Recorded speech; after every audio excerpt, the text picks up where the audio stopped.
Iran কি তার পারমাণবিক কর্মসূচির গতি থামাবে, মেনে নেবে যুক্তরাষ্ট্রের শর্ত? এমন প্রশ্ন যখন ঘুরপাক খাচ্ছে বিশ্ব রাজনীতিতে, তখনই পরমাণু ইস্যুতে ইরানের প্রেসিডেন্ট মাসুদ পেজেশকিয়ান দিয়ে দিলেন এক ঘোষণা, জানিয়ে উদ্বিগ্ন যুক্তরাষ্ট্র ও তার পশ্চিমা মিত্ররা। কি সেই ঘোষণা? বিশ্বজুড়ে পারমাণবিক অস্থিরতার বাতাস বইছে। এরই মাঝে আন্তর্জাতিক রাজনীতি, নিরাপত্তা এবং প্রযুক্তির জটিল সমীকরণের ভেতর দিয়ে আবারও আলোচনার কেন্দ্রে ইরান। পারমাণবিক গবেষণাগারের ধ্বংসস্তূপ থেকে নতুন স্থাপনা গড়ার ঘোষণা দিয়েছে দেশটি। শুধু তাই নয়, আগের চেয়েও নাকি কয়েক গুণ শক্তিশালী হতে চলেছে সেই স্থাপনা। ইসরায়েলি হামলায় ক্ষতিগ্রস্ত পারমাণবিক স্থাপনাগুলো আগের চেয়েও বেশি শক্তিশালীভাবে পুনর্গঠনের ঘোষণা দিয়েছে ইরান। দেশটির প্রেসিডেন্ট মাসুদ পেজেশকিয়ান সম্প্রতি ইরানের পারমাণবিক শক্তি সংস্থা পরিদর্শনের সময় এ ঘোষণা দেন। জুন মাসে ইসরায়েলি বিমান হামলায় ব্যাপক ক্ষতিগ্রস্ত হয় ইরানের একাধিক পারমাণবিক ও সামরিক স্থাপনা। ওই হামলায় নিহত হন কয়েকজন জ্যেষ্ঠ পারমাণবিক বিজ্ঞানীও। দীর্ঘ বিরতির পর প্রেসিডেন্ট পেজেশকিয়ান নিজে পরিদর্শনে গিয়ে জানান, ধ্বংসের পরও ইরান পিছু হটবে না, বরং আগের চেয়েও শক্তিশালীভাবে স্থাপনাগুলো গড়ে তোলা হবে। তিনি বলেন, কোনো স্থাপনার ধ্বংসই ইরানকে থামাতে পারবে না। ইরানি বিজ্ঞানীরা সমস্ত প্রয়োজনীয় জ্ঞান ও দক্ষতা অর্জন করে রেখেছেন। দেশটি আরও দৃঢ়ভাবে এগিয়ে যাবে।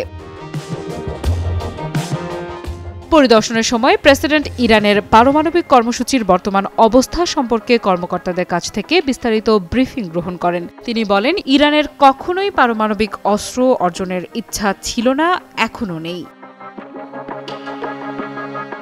এ বিষয়ে দেশটির সরকারি মুখপাত্র ফাতেমেহ মোহাজেরানি জানিয়েছেন, ইরান সম্প্রতি পারমাণবিক কর্মসূচি নিয়ে আলোচনা পুনরায় শুরু করার একটি বার্তা পেয়েছে, তবে কিছু জানাননি। তিনি বলেন, ইরান আলোচনার বিষয়ে একটি বার্তা পেয়েছে, বিষয়টি এখন পর্যালোচনায় রয়েছে। আপাতত এর বিস্তারিত বলা সম্ভব নয়। বাছাইকৃত কাঁচামাল ও স্বয়ংক্রিয় ইউরোপিয়ান মেশিনে তৈরি হয় all time honeycomb, all time healthy life. বিশ্লেষকেরা বলছেন, ইরানের এই ঘোষণা কেবল পুনর্গঠন নয়, এটি ইসরায়েল ও পশ্চিমা দেশগুলোর প্রতি একটি রাজনৈতিক বার্তাও। তাদের মতে ইরান দেখাতে চায়, হামলা বা নিষেধাজ্ঞা কোনোভাবেই দেশটির পরমাণু কর্মসূচি থামাতে পারবে না। বিশ্ব আবার কাঁপছে এক পুরনো আতঙ্কে, পারমাণবিক অস্ত্রের পরীক্ষায়। ৩ দশক পরে যুক্তরাষ্ট্র যখন ঘোষণা দিল তারা আবারও পারমাণবিক বোমার পরীক্ষা শুরু করবে, তখনই কাঁপতে শুরু করেছে আন্তর্জাতিক কূটনীতি। রাশিয়া থেকে চীন, সবাই যেন প্রস্তুত এক নতুন শীতল যুদ্ধের মঞ্চে নামার জন্য। পারমাণবিক যুগের জন্ম হয়েছিল ১৯৪৫ সালের জুলাই মাসে। নিউ মেক্সিকোর মরুভূমিতে যুক্তরাষ্ট্র চালায় প্রথম পারমাণবিক বিস্ফোরণ, যার কোড নেম ছিল ট্রিনিটি। তার কয়েক সপ্তাহ পরে হিরোশিমা এবং নাগাসাকিতে দুটি শহর ধ্বংসস্তূপে পরিণত হয়। লাখো মানুষ মুহূর্তেই বিলীন হয়ে যায় আগুনের ঝড়ে। মানব সভ্যতা তখনই বুঝে যায়, এই শক্তি কেবল যুদ্ধ জেতার জন্য নয়, বরং এটি পৃথিবীকে শেষ করে দিতে পারে।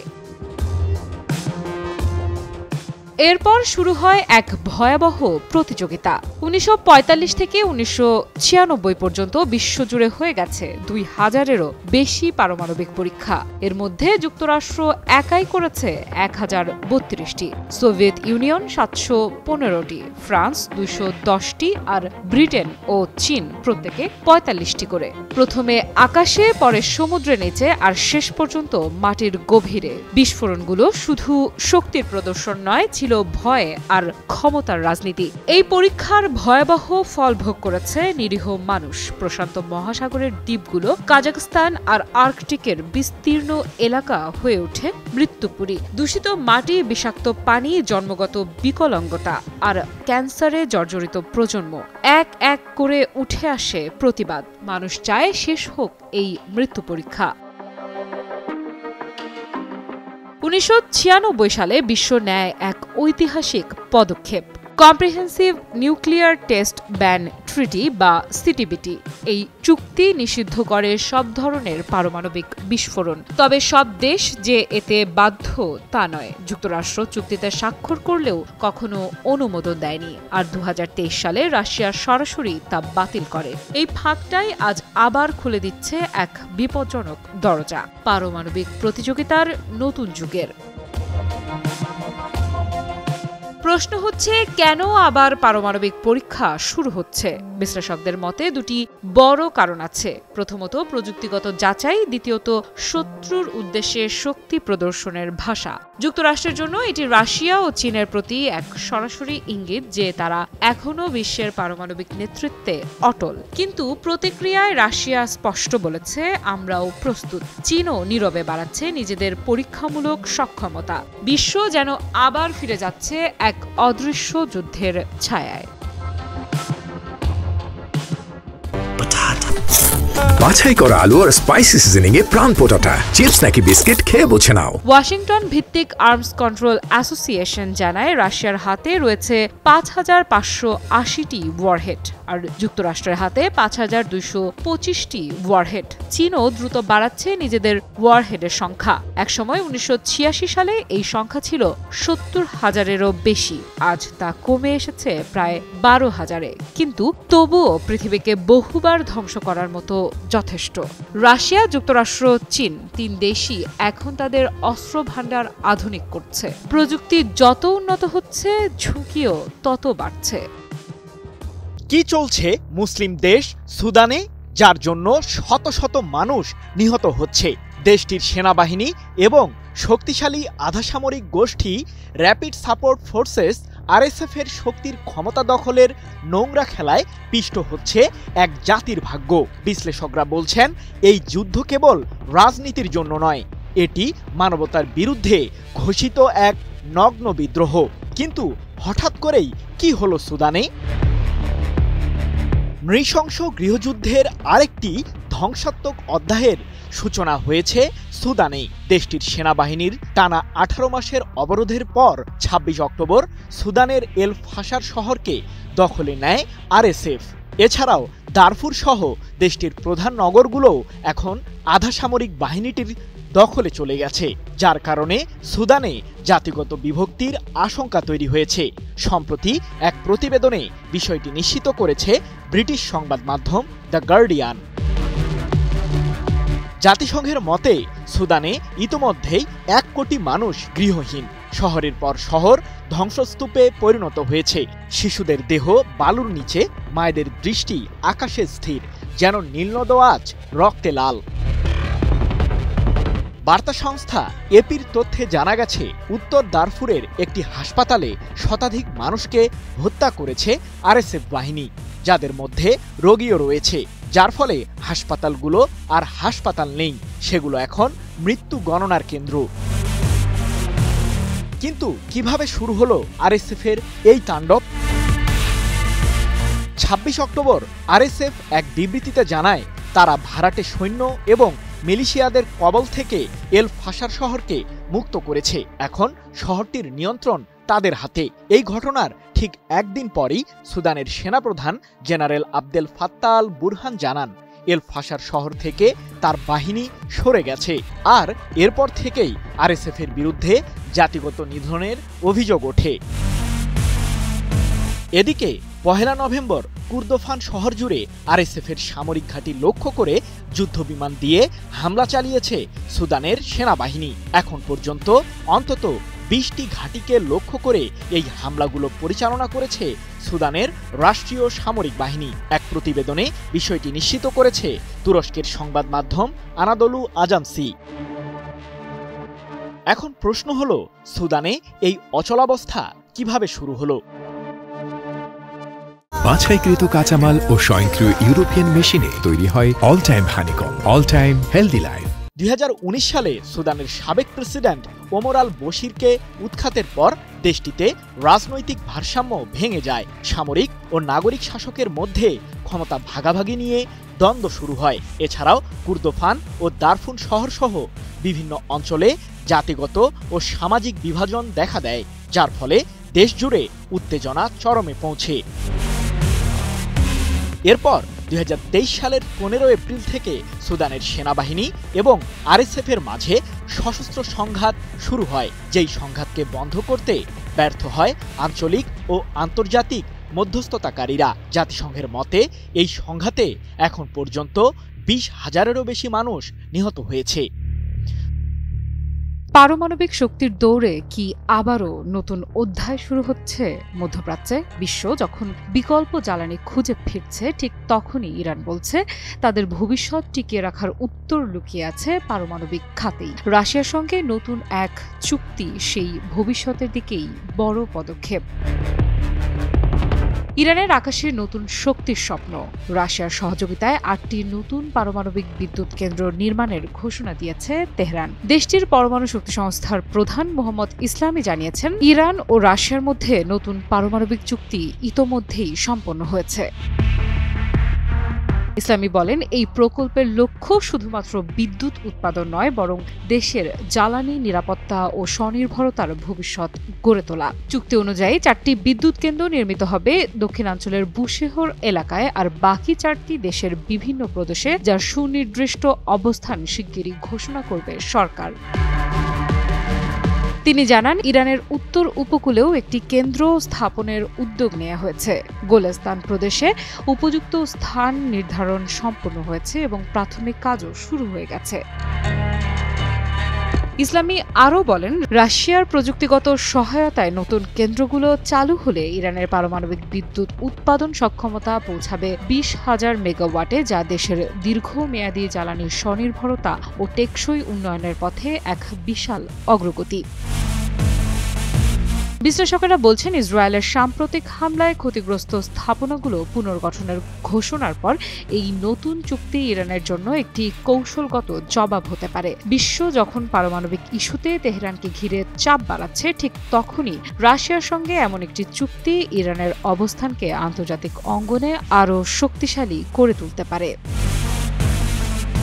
তবে পশ্চিমা বিশ্বে উদ্বেগ বাড়ছে। তাদের আশঙ্কা, শান্তিপূর্ণ জ্বালানির আড়ালে ইরান হয়তো পারমাণবিক প্রযুক্তির সামরিক ব্যবহারও বাড়াতে পারে। তেহরান অবশ্য এই অভিযোগ প্রত্যাখ্যান করেছে। ইরান বলছে, দেশটির আন্তর্জাতিক চুক্তি ও নিরাপত্তা মান মেনেই পরিচ্ছন্ন পারমাণবিক জ্বালানি ব্যবস্থার উন্নয়নে কাজ করছে। মোহাম্মদ ইসলামের ভাষায়, এটা কেবল বিদ্যুতের বিষয় নয়, এটা ভবিষ্যৎ প্রজন্মের শক্তি নিরাপত্তা নিশ্চিত করার পদক্ষেপ। জ্বালানি তেলের লোভেই কি ইরানের সরকার পতনের ষড়যন্ত্র করছেন মার্কিন প্রেসিডেন্ট ডোনাল্ড ট্রাম্প? কারণ সাম্প্রতিক যুদ্ধে ইরানের সর্বোচ্চ ধর্মীয় নেতা আয়াতুল্লাহ আলী খামেনিকে নিয়ে বেশ কঠোরতাই দেখান ট্রাম্প। এমনকি খামেনির শাসন ব্যবস্থাকে পতনেরও ইঙ্গিত দেন মার্কিন প্রেসিডেন্ট। যুদ্ধবিরতির পর ট্রাম্পের সেই ষড়যন্ত্রে কি ভাটা পড়ল? ইসরায়েলকে নিরাপত্তা দেওয়ার নামে মধ্যপ্রাচ্য জুড়ে প্রভাব বিস্তারে মনোযোগী ডোনাল্ড ট্রাম্প, আর এক্ষেত্রে ইরানকে যে কোনো উপায়ে দমিয়ে রাখতে চান মার্কিন শাসক। তাই তো ইসরায়েল ইরানের সাম্প্রতিক যুদ্ধে মাথা ঢুকায় হোয়াইট হাউস। ইরানের 3টি পারমাণবিক কেন্দ্রে বোমা হামলা চালানোর নির্দেশনা দেন ট্রাম্প।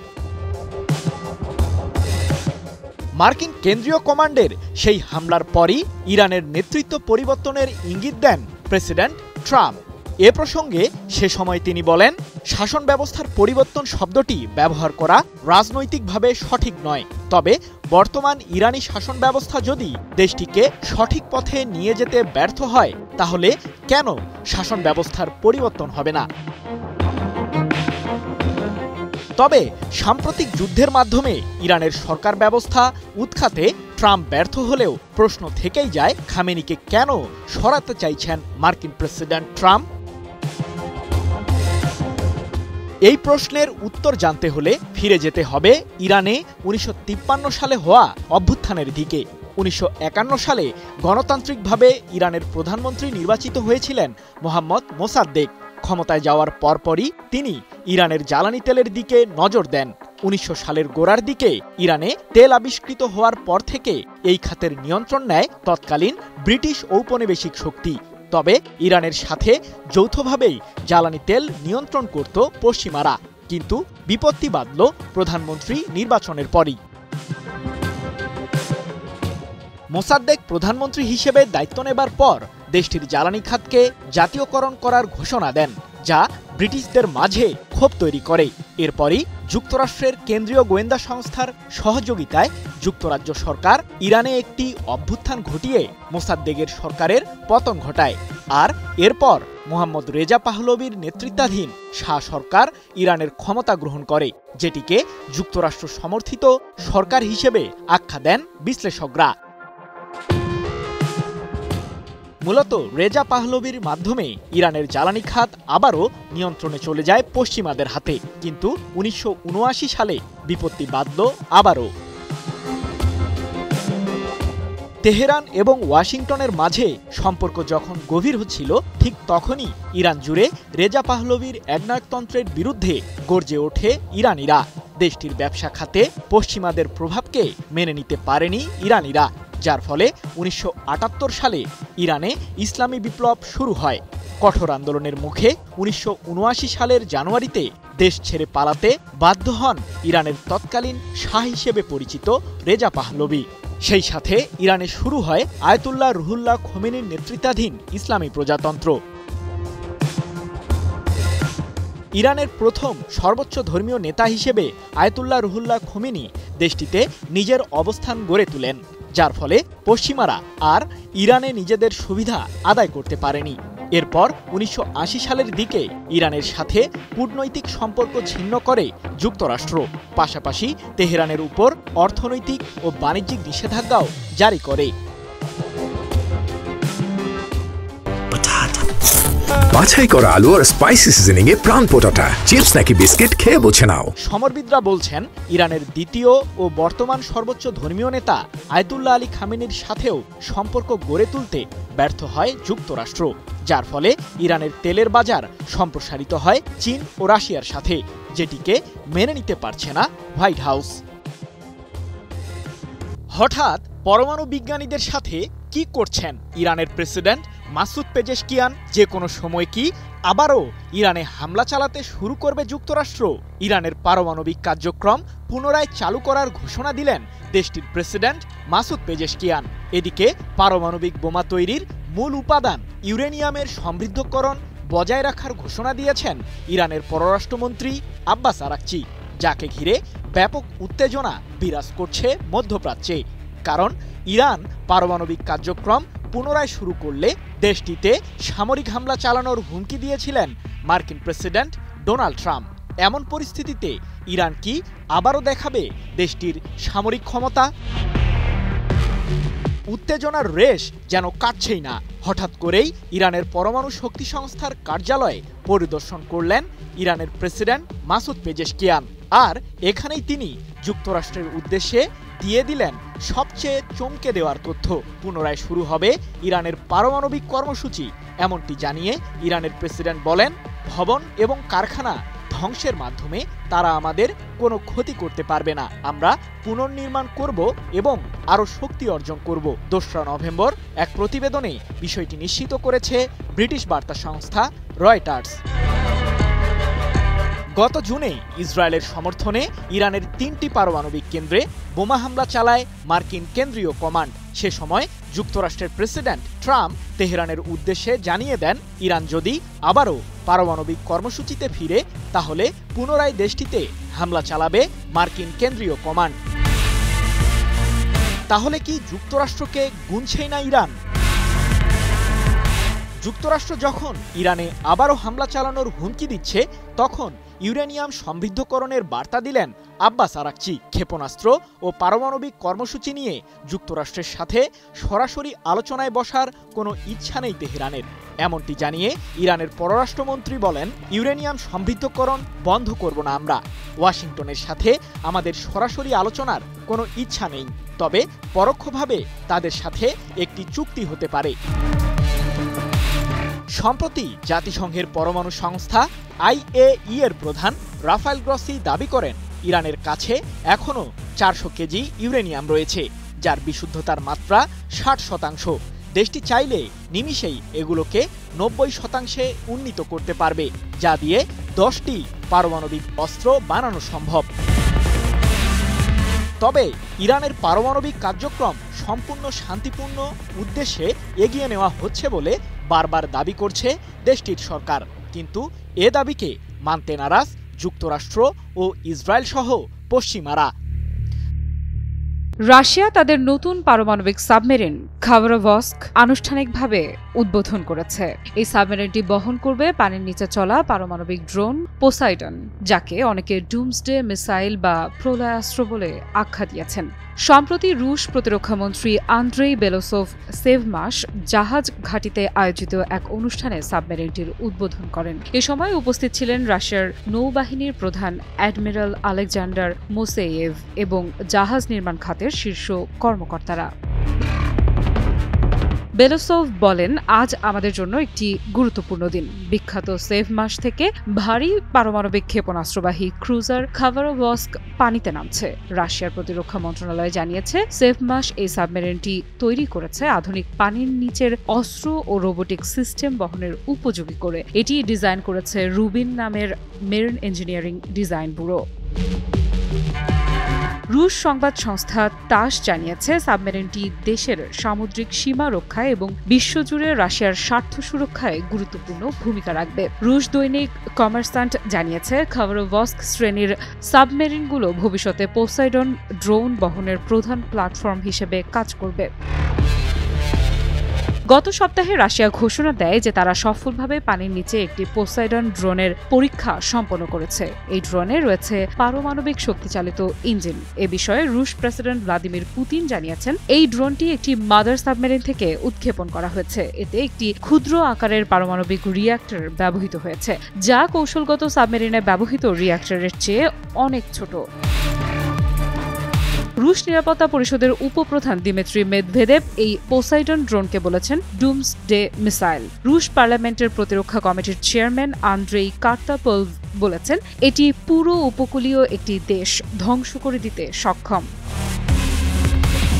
তবে রাশিয়ার বাইরে অনেক বিশেষজ্ঞ এই ড্রোনের সক্ষমতা ও দূরত্ব নিয়ে সন্দেহ প্রকাশ করেছেন। তাদের মতে রাশিয়ার দাবি অনেকটা অতিরঞ্জিত হতে পারে। তবুও ক্রেমলিনের বিবৃতি ও রুশ সংবাদ মাধ্যমগুলোর প্রতিবেদনে স্পষ্ট, মস্কো এই অস্ত্রকে তাদের নৌবাহিনীর কৌশলগত শক্তি বৃদ্ধির বড় পদক্ষেপ হিসেবে দেখছে। ট্রাম্প কি মুসলিম বিদ্বেষী? হঠাৎ নাইজেরিয়ার বিরুদ্ধে যুদ্ধ ঘোষণা কেন করলেন মার্কিন প্রেসিডেন্ট? ট্রাম্প শুধুমাত্র খ্রিস্টানদের উপর হওয়া সহিংসতার দিকে দৃষ্টি কেন দিচ্ছেন? যুক্তরাষ্ট্রের যুদ্ধ দপ্তর পেন্টাগনকে নাইজেরিয়ার বিরুদ্ধে পদক্ষেপ নেওয়ার নির্দেশ দিয়েছেন প্রেসিডেন্ট ডোনাল্ড ট্রাম্প। কবে শুরু হচ্ছে নতুন যুদ্ধ? বিশ্বের বিভিন্ন জায়গার ৮টি যুদ্ধ বন্ধ করার কৃতিত্ব সবসময় নিজের মাথায় নেন মার্কিন প্রেসিডেন্ট ট্রাম্প। তবে রাশিয়া ইউক্রেন যুদ্ধ প্রসঙ্গে এখনও শান্তির বার্তা দিতে পারেননি তিনি। উল্টো এবার নাইজেরিয়ার বিরুদ্ধে কঠোর অভিযোগ এনে দেশটিতে সামরিক অভিযান চালানোর হুমকি দিয়ে বসলেন মার্কিন এই প্রেসিডেন্ট। পেন্টাগনকে নাইজেরিয়ার বিরুদ্ধে সম্ভাব্য সামরিক পদক্ষেপ নেওয়ার জন্য প্রস্তুত থাকার নির্দেশ দিয়ে ট্রাম্প বলেন, আমি আমাদের যুদ্ধ দপ্তরকে নির্দেশ দিয়েছি, যদি আমরা আক্রমণ করি তবে তা দ্রুত ও নিষ্ঠুর হবে, ঠিক যেমন সন্ত্রাসীরা আমাদের প্রিয় খ্রিস্টানদের উপর আগ্রাসন চালায়। ১ নভেম্বর এক প্রতিবেদনে বিষয়টি নিশ্চিত করেছে মার্কিন সম্প্রচার মাধ্যম CNN। কিন্তু প্রশ্ন হলো, হঠাৎ করেই নাইজেরিয়ার বিরুদ্ধে কেন ক্ষেপে গেলেন যুক্তরাষ্ট্রের প্রেসিডেন্ট? নাইজেরিয়ার বিরুদ্ধে অভিযোগ এনে ট্রাম্পের দাবি, দেশটিতে খ্রিস্টানদের অস্তিত্ব হুমকির মুখে। মার্কিন প্রেসিডেন্টের অভিযোগ, উগ্র ইসলামপন্থীদের হামলায় নাইজেরিয়ায় হাজার হাজার খ্রিস্টান নিহত হয়েছেন। এ প্রসঙ্গে তিনি বলেন, আমরা ওই দেশে প্রবেশ করে ইসলামী সন্ত্রাসীদের পুরোপুরি নিশ্চিহ্ন করব, আমাদের বন্দুক গর্জে উঠবে। ২৩ কোটিরও বেশি জনসংখ্যার দেশটিতে খ্রিস্টান এবং মুসলিম উভয়ই উগ্র ইসলামপন্থীদের আক্রমণের শিকার হয়ে আসছে বলে অভিযোগ রয়েছে। মূলত নাইজেরিয়াতে সহিংসতার পেছনে বিভিন্ন কারণ রয়েছে, যেগুলোর মধ্যে কিছু ধর্মীয়ভাবে অনুপ্রাণিত যা উভয় গোষ্ঠীকে প্রভাবিত করে। আবার এমন কিছু ঘটনা রয়েছে যা সাম্প্রদায়িক ও জাতিগত বিষয়কে ঘিরে তৈরি হয়। বাছাইকৃত কাঁচামাল ও স্বয়ংক্রিয় ইউরোপিয়ান মেশিনে তৈরি হয় all time honeycomb, all time healthy life. তবে খ্রিস্টানরা হামলার লক্ষ্যবস্তু হলেও সত্যিকার অর্থে নাইজেরিয়ার উত্তরাঞ্চলে বসবাসকারী মুসলিমরা সেই সহিংসতার শিকার হয়ে থাকেন।